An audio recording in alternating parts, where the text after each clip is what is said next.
माध्यमिक शिक्षा विभाग उत्तर प्रदेश कक्षा 10 विषय वाणिज्य के अंतर्गत आय, व्यय एवं बचत के दूसरा टॉपिक है उत्पादन के साधन। इसके अंतर्गत हम जो सबसे पहले पढ़ेंगे वो पढ़ेंगे आय का अर्थ।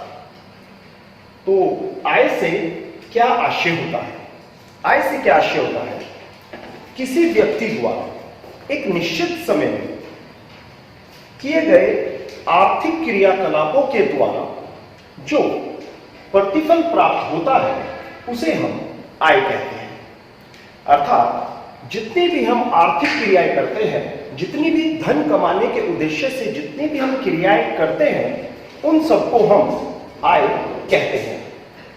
याद रखें कि जो आर्थिक क्रियाएं होनी चाहिए वो समस्त आर्थिक क्रियाएं वैधानिक होनी चाहिए, अर्थात कानून की दृष्टि से सही होनी चाहिए। वह असामाजिक रूप से कमाया गया धन नहीं होना चाहिए। यदि आपने कोई आय असामाजिक रूप से या असामाजिक आर्थिक क्रिया कर आय की है तो उसे आय के अंतर्गत सम्मिलित नहीं किया जाता है। जैसे अवैधानिक अर्थात असामाजिक तत्व कौन से होते हैं? अवैधानिक तत्व यानी कि असामाजिक तत्व जैसे चोरी करना, डाका डालना, लूट करना, इस तरह की आर्थिक क्रियाओं को हम आय के अंतर्गत सम्मिलित नहीं करते। उदाहरण के माध्यम से, जैसे एक व्यक्ति सुबह 6 बजे से 10 बजे तक अखबारों का विक्रय करता है और 10 बजे से शाम के 5 बजे तक वो चाय बेचता है। तो इस प्रकार से उसे जो आय प्राप्त होगी, इन दोनों आर्थिक क्रियाओं से जो उसे आय प्राप्त होगी उसे हम आय कहेंगे, उसे हम आय कहेंगे। अब हम बात करते हैं इसके सूत्र की। इसमें सूत्र क्या होता है? तो आप याद रखेंगे कि आय का जो सूत्र होता है, आय बराबर होती है, आपको याद रखना है कि जितने भी हम व्यय करते हैं उनमें जितने भी हम बचत करते हैं, जितनी भी हम बचत करते हैं या जितना हम अपसंचय करते हैं, उन सबके योग को आय कहते हैं। आय से तात्पर्य आय क्या होती है? किसी व्यक्ति के द्वारा एक निश्चित समय के अंतराल में जो भी आर्थिक क्रिया के माध्यम से आय प्राप्त होती है, धन प्राप्त होता है, उसे हम आय कहते हैं। इसका सूत्र व्यय यानी कि जो भी हम खर्च करते हैं, जो भी हम खर्च करते हैं या बचत करते हैं या अपसंचय करते हैं, इन सब के योग को हम आय कहते हैं। इसी के अंतर्गत हमारा दूसरा टॉपिक आता है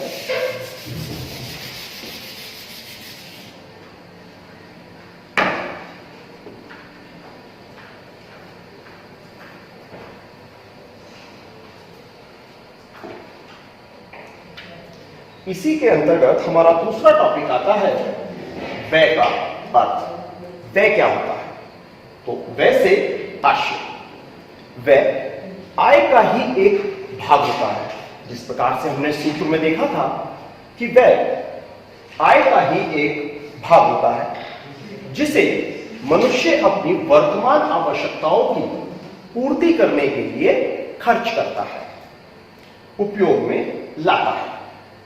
उदाहरण के माध्यम से, यदि कोई व्यक्ति की मासिक आय 15,000 रुपए है और वह 5,000 रुपए कपड़ों पर खर्च कर देता है और 6,000 रुपए किसी बैंक में जमा कर देता है, तो यदि हम उसके कुल खर्च की बात करें तो उसका खर्च 5,000 प्लस 6,000 टोटल 11,000 बैठेगा।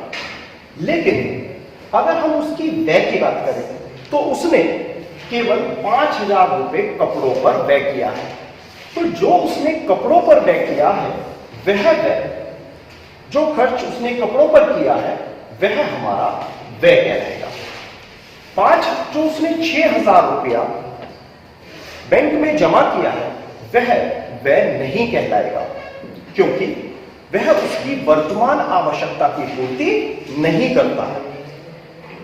जो बैंक में धन हमने जमा किया है वह हमारा भविष्य की आवश्यकता को पूर्ति करेगा, इसलिए उसे व्यय की श्रेणी में नहीं रखा जाएगा।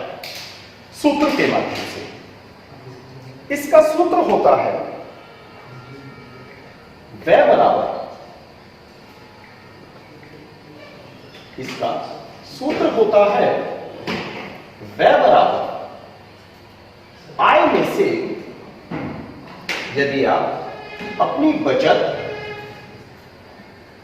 और अपसंचय को योग कर घटा देंगे तो आपका व्यय निकल जाता है। ठीक है,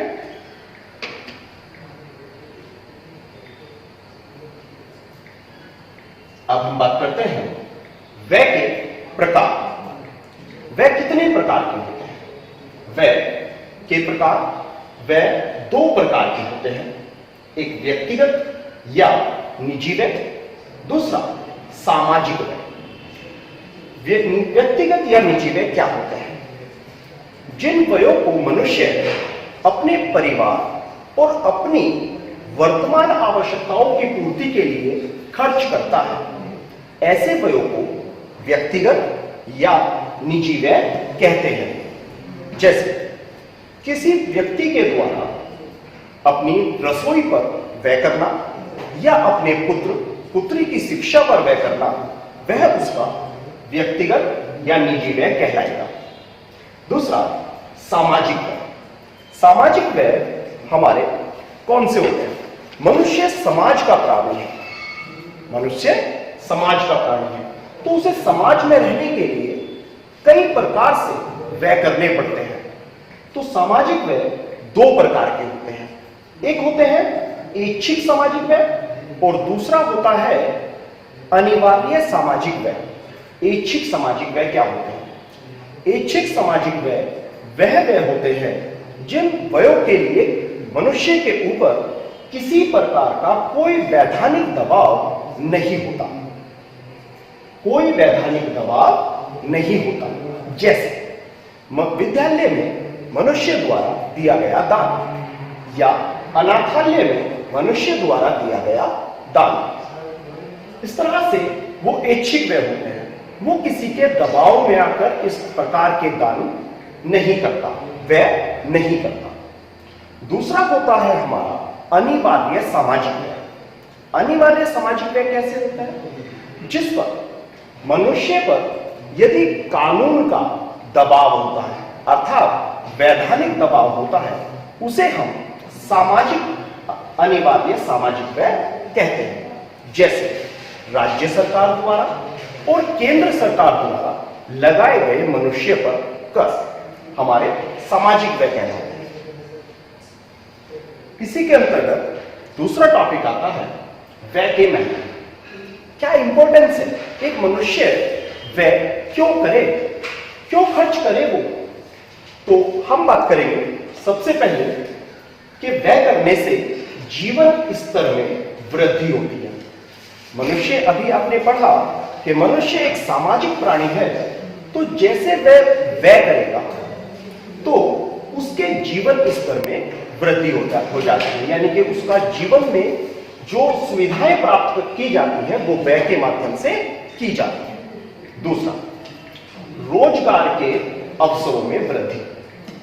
अगर मनुष्य व्यय करता है तो उससे समाज में रोजगार के अवसरों में वृद्धि होती है। तीसरा, आय में वृद्धि। तीसरा क्या है? आय में वृद्धि। यदि मनुष्य व्यय करता है तो समाज में विभिन्न प्रकार के वर्गों को रोजगार मिलता है, और जब उन्हें रोजगार मिलता है तो उनकी आय में वृद्धि होती है।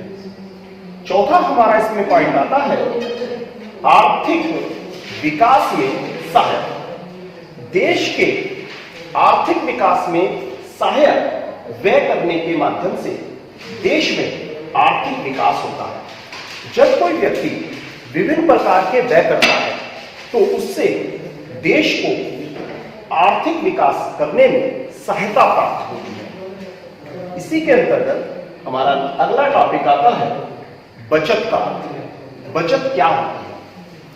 बचत से आशय यह भी एक आय का ही भाग होता है जो मनुष्य अपनी भविष्य की आवश्यकताओं की पूर्ति के लिए बचाकर रखता है।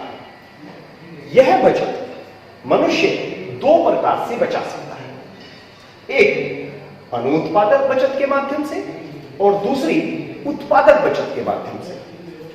अब अनुत्पादक और उत्पादक बचत कैसे बचाएगा? क्योंकि जो बचत होगी वो हम या तो अपने घर पर किस प्रकार से रखेंगे, अलमीरा में, अलमारी में बंद करके रखेंगे, या बैंक में, डाकघर में, या किसी सरकारी या सार्वजनिक कंपनी के विनियोगों, ऋण पत्रों आदि को खरीद कर बचत बनाएंगे। ठीक हो गया? यहां से हमारा ये क्लियर होता है। उसके बाद उदाहरण, इसका क्या उदाहरण? यदि किसी व्यक्ति की मासिक आय 15,000 रुपए है और वह 5,000 रुपए अपने कपड़ों पर व्यय कर देता है और साथ ही 7,000 रुपए वह अपने बैंक में जमा कर देता है, तो यहां पर बैंक में जमा करने वाली का व्यय हमारी जो हमारा बैंक में जमा करने वाला खर्च होगा वह हमारा बचत कहलाएगा। जैसा हमने पिछले टॉपिक में पढ़ा था कि वह नहीं होगा तो वह क्या होगा? वह बचत होगी, याद रखिए। ठीक है? उसके बाद सूत्र के माध्यम से इसकी जानकारी लेंगे। सूत्र क्या है इसका? बचत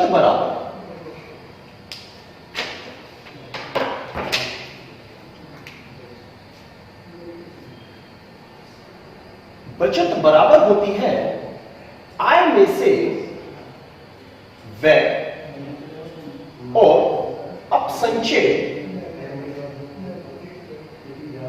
घटाकर हमें बचत प्राप्त हो जाती है। इसे या बात करते हैं दोबारा से। बचत के प्रकार, अभी आपको बताया था कि बचत के प्रकार दो प्रकार के होते हैं। कौन कौन से? अनुत्पादक बचत और उत्पादक बचत। अनुत्पादक बचत कैसी है? अनुत्पादक बचत वह बचत होती है जिसमें मनुष्य की बचत को बढ़ावा अर्थात वृद्धि नहीं होती। जैसे, इसे भी उदाहरण के माध्यम से समझेंगे। जैसे कोई व्यक्ति 100 रुपए बचाता है और उसे 1 वर्ष के लिए अलमारी में बंद कर रख देता है, तो ऐसी आय 1 वर्ष के पश्चात भी 100 रुपए ही रहेगी। ठीक है? उसमें किसी प्रकार की कोई वृद्धि नहीं हुई। इस प्रकार की आय अर्थात बचत हमारी अनुत्पादक बचत कहलाती है, अर्थात किसी प्रकार का कोई उसने उत्पादन नहीं किया। अब उत्पादक बचत क्या होती है? उत्पादक बचत वह बचत होती है कि कुछ समय के पश्चात जिस बचत में वृद्धि हो जाए उस बचत को हम उत्पादक बचत कहते हैं। जैसे यदि कोई मनुष्य उस 100 रुपए को अलमारी में रखने की बजाय उसको बैंक में जमा करा देता, तो 1 वर्ष के पश्चात व्यक्ति को 100 रुपए से 4 रुपए बढ़कर 104 रुपए प्राप्त होते, अर्थात उसकी बचत में वृद्धि हो गई। तो इस प्रकार से उत्पादक बचत और अनुत्पादक बचत को याद रखें। अगला हमारा टॉपिक आता है बचत के महत्व। बचत क्यों करें? एक मनुष्य के लिए बचत की क्या आवश्यकता होती है? तो आप याद रखेंगे बचत के जो महत्व होते हैं वो 2 प्रकार के होते हैं। पहला व्यक्तिगत दृष्टिकोण से, दूसरा सामाजिक दृष्टिकोण से। व्यक्तिगत दृष्टिकोण से पहला है अचानक आने वाली समस्या के निवारण है।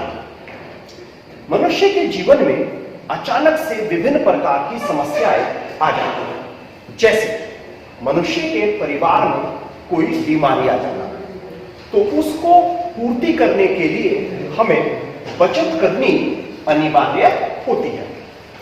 दूसरा, परिवार के उत्तरदायित्व हेतु, जिस प्रकार से मनुष्य अपने परिवार के उत्तरदायित्वों के लिए जिम्मेदार होता है, उसी प्रकार से उसे बचत करना भी जरूरी होता है।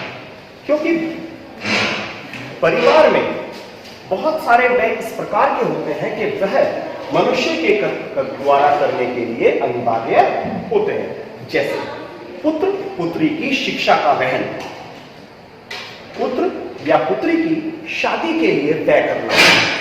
तीसरा, समाज में अपनी प्रतिष्ठा बनाए रखने हेतु, यानी मनुष्य एक सामाजिक व्यक्ति है और उसे समाज में अपनी प्रतिष्ठा बनाए रखने के लिए व्यय करना आवश्यक होता है। उसी प्रकार से उसे अपनी प्रतिष्ठा बनाने के लिए बचत करना भी अनिवार्य होता है।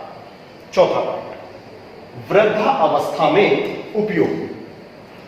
मनुष्य को सबसे अधिक धन की आवश्यकता वृद्धावस्था में होती है, क्योंकि उस समय उसके आय के साधन समाप्त हो जाते हैं। तो इसलिए मनुष्य को वृद्धावस्था के लिए अपनी आय जो वह करता है तो उसमें से बचत अनिवार्य करनी चाहिए। पांचवा पॉइंट, व्यक्ति की आय में वृद्धि करने के लिए, जिस प्रकार से मनुष्य कार्य करता है तो वह आय कमाने के लिए उद्देश्य से करता है।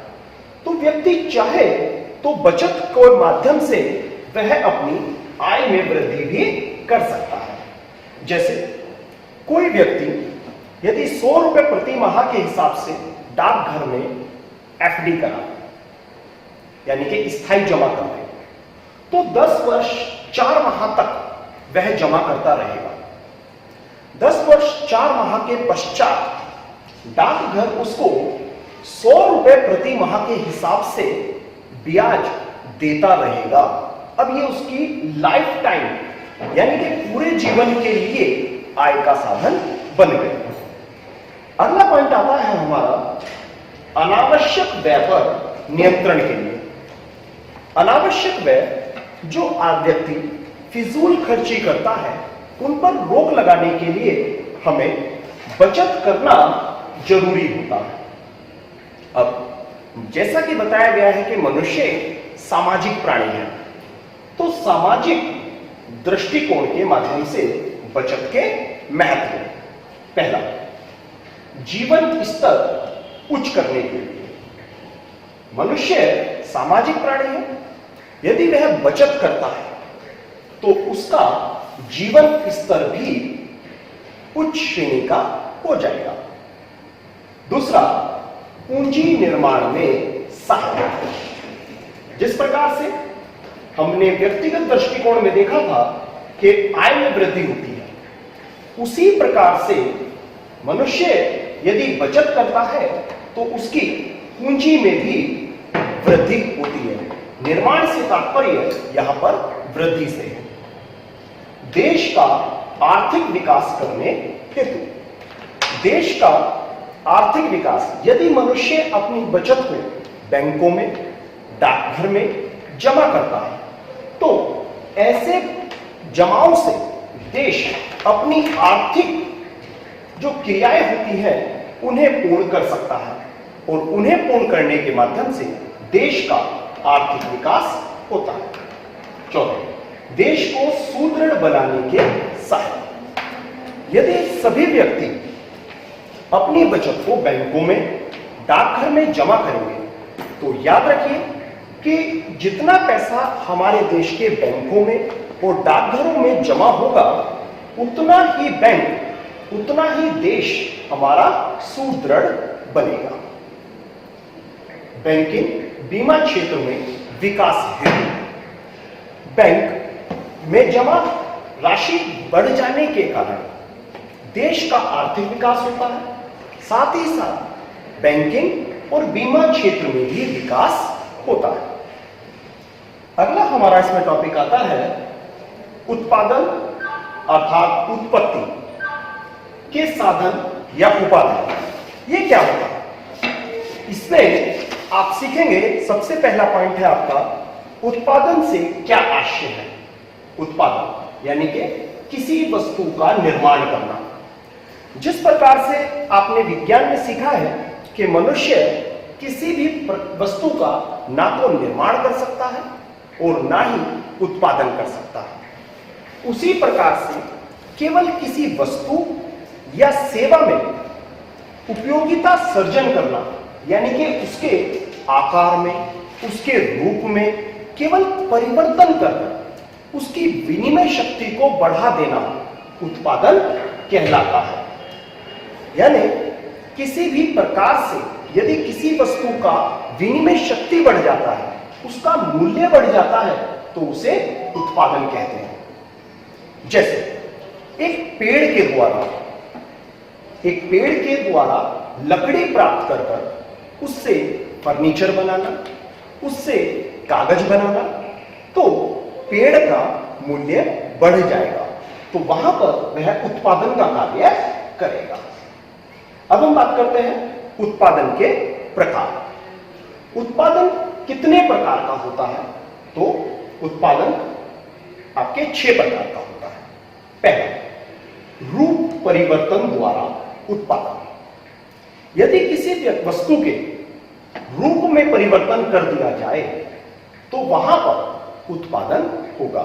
जैसे अभी हमने पढ़ा था, यदि पेड़ की लकड़ी से कोई फर्नीचर बना दिया जाए या कागज बना दिया जाए तो उसके रूप में परिवर्तन हो गया और उसकी विनिमय शक्ति में वृद्धि हो गई, तो वहां पर उत्पादन हो गया।